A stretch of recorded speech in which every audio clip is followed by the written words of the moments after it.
In ancient Mesopotamia, Nira, the messenger god of Istaran, was represented as a serpent on kudaris, or boundary stones. Representations of two intertwined serpents are common in Sumerian art and Neo-Sumerian artwork and still appear sporadically on cylinder seals and amulets until as late as the 13th century BC. The horned viper, Kerastes, appears in Kassite and Neo-Assyrian kudaris and is invoked in Assyrian texts as a magical, protective entity. A dragon-like creature with horns, the body and neck of a snake, the forelegs of a lion, and the hind legs of a bird appears in Mesopotamian art from the Akkadian period until the Hellenistic period, 323 BC to 31 BC. This creature, known in Akkadian as the Mushasu, meaning furious serpent, was used as a symbol for particular deities and also as a general protective emblem. It seems to have originally been the attendant of the underworld god Ninazu, but later became the attendant to the Hurrian storm god Tishpak, as well as, later, Ninazu's son Ningishzida, the Babylonian national god Marduk, the scribal god Nabu, and the Assyrian national god Ashur. In Egyptian history, the snake occupies a primary role with the Nile cobra adorning the crown of the pharaoh in ancient times. It was worshipped as one of the gods and was also used for sinister purposes.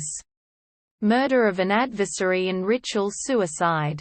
Cleopatra. The Ouroboros was a well-known ancient Egyptian symbol of a serpent swallowing its own tail. The precursor to the Ouroboros was the many-faced, a serpent with 5 heads, who, according to the Amniote, the oldest surviving book of the afterlife, was said to coil around the corpse of the sun god Ra protectively. The earliest surviving depiction of a true Ouroboros comes from the gilded shrines in the tomb of Tutankhamun. In the early centuries AD, the Ouroboros was adopted as a symbol by Gnostic Christians and chapter 136 of the Pistis Sophia. An early Gnostic text describes a great dragon whose tail is in its mouth.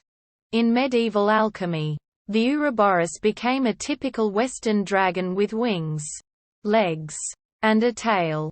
In the Bible, King Nahash of Ammon, whose name means snake, is depicted very negatively, as a particularly cruel and despicable enemy of the ancient Hebrews. The ancient Greeks used the gorgonion, a depiction of a hideous face with serpents for hair, as an apotropaic symbol to ward off evil.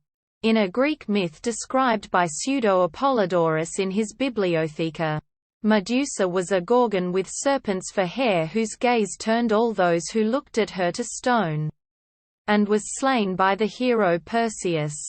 In the Roman poet Ovid's Metamorphoses, Medusa is said to have once been a beautiful priestess of Athena, whom Athena turned into a serpent-haired monster after she was raped by the god Poseidon in Athena's temple. In another myth referenced by the Boeotian poet Hesiod and described in detail by Pseudo-Apollodorus, the hero Heracles is said to have slain the Lernaean Hydra, a multiple-headed serpent which dwelt in the swamps of Lerna.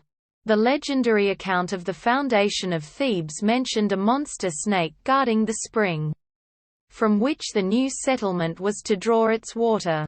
In fighting and killing the snake, the companions of the founder Cadmus all perished, leading to the term Cadmean victory, i.e., a victory involving one's own ruin. 3 medical symbols involving snakes that are still used today: a bowl of Hygiea, symbolizing pharmacy, and the caduceus and rod of Asclepius, which are symbols denoting medicine in general. One of the etymologies proposed for the common female first name Linda is that it might derive from Old German Lindi or Linda, meaning a serpent. India is often called the land of snakes and is steeped in tradition regarding snakes. Snakes are worshipped as gods even today, with many women pouring milk on snake pits. Despite snakes' aversion for milk, the cobra is seen on the neck of Shiva, and Vishnu is depicted often as sleeping on a seven-headed snake or within the coils of a serpent. There are also several temples in India solely for cobras, sometimes called Nagraj, king of snakes. And it is believed that snakes are symbols of fertility. There is a Hindu festival called Nag Panchami each year, on which day snakes are venerated and prayed to. See also Naga. In India there is another mythology about snakes, commonly known in Hindi as Ichishadari snakes. Such snakes can take the form of any living creature, but prefer human form. These mythical snakes possess a valuable gem called mani, which is more brilliant than diamond. There are many stories in India about greedy people trying to possess this gem and ending up getting killed. The snake is one of the 12 celestial animals of Chinese zodiac. In the Chinese calendar, many ancient Peruvian cultures worshipped nature. They emphasized animals and often depicted snakes in their art.